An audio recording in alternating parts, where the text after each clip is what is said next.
ভিডিওটা দেখেন ভাই। আজকে আমার এই ভিডিওটা দেখার পর থেকে আপনাকে সবাই ইমুর বস বলতে বাধ্য হবে।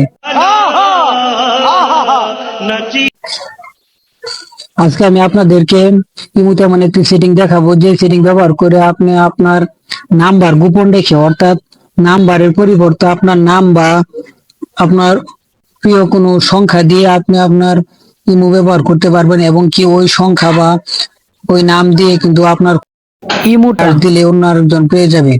অত্যন্ত চমৎকার হবে আজকের এই ভিডিওটি। সবার থেকে আপনাকে একটু ইউনিক বানিয়ে তুলতে, নাম্বারের পরিবর্তে যারা আপনার ইমো চাইবে তাদেরকে আপনার নাম বা আপনার সেই সেট করা প্রিয় সংখ্যাগুলা বলে দিবেন, তারা ওই সংখ্যা দিয়ে চার্জ দিলে কিন্তু আপনার ইমোটা পেয়ে যাবে।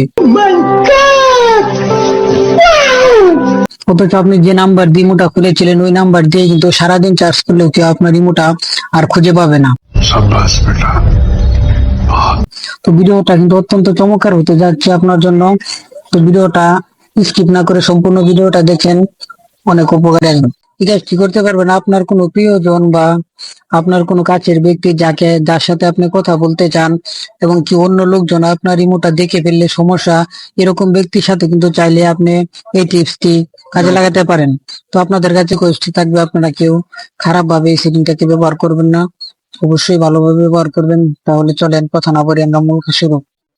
তো এই কাজটি করার জন্য আপনাদেরকে প্রথমে চলে যেতে হবে আপনাদের ফোন থেকে ইমো অ্যাপসে। এখানে আসার পর আপনারা নিচের দিকে একটি প্লাস আইকন পাবেন, এখানে একটা ক্লিক করে দিবেন। তারপর এখান থেকে মোর অপশনে ক্লিক করে দিবেন।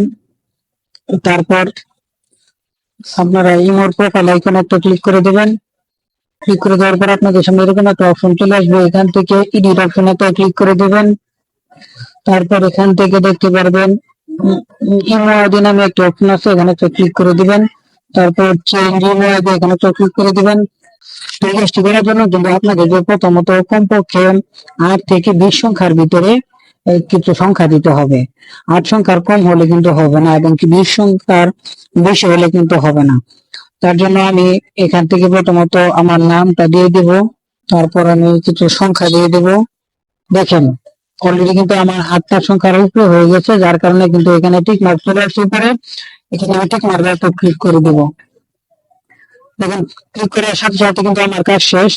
এখন আমি অন্য একটা ফোনে এই সংখ্যা দিয়ে ট্রাই করবো, দেখবো আসলে আমার ইমোটা কি ওইখানে এই সংখ্যাগুলো দিয়ে ইমোটা কি আমার দেখা যায় কিনা, বা চার্জ করে কি খুঁজে পাওয়া যায় কিনা।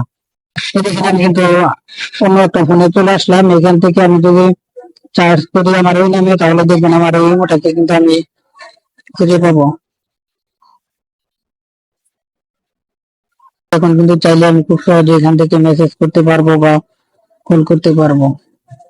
তো কিভাবে আপনারাও চাইলে আমার মতো এইভাবে নাম বা নাম্বার দিয়ে আপনাদের ইমোটাকে, নাম্বারটা দিয়ে আমার ওই ইমোটা খোলা ছিল, ওই নাম্বার দিয়ে কিন্তু সারাদিন কেউ চেষ্টা করলেও আমার এই ইমোটাকে আর খুঁজে পাবে না। তো ভিডিওটা কেমন লাগলো জানাবেন। ভিডিওটা দেখে যদি নতুন কিছু শিখতে পারেন তাহলে অবশ্যই আমার চ্যানেলটাকে সাবস্ক্রাইব করে দিবেন, আর ফেসবুক পেজ থেকে দেখে থাকলে আমার পেজটাকে অবশ্যই ফলো করে দিবেন। ধন্যবাদ এতক্ষণ সাথে থাকার জন্য।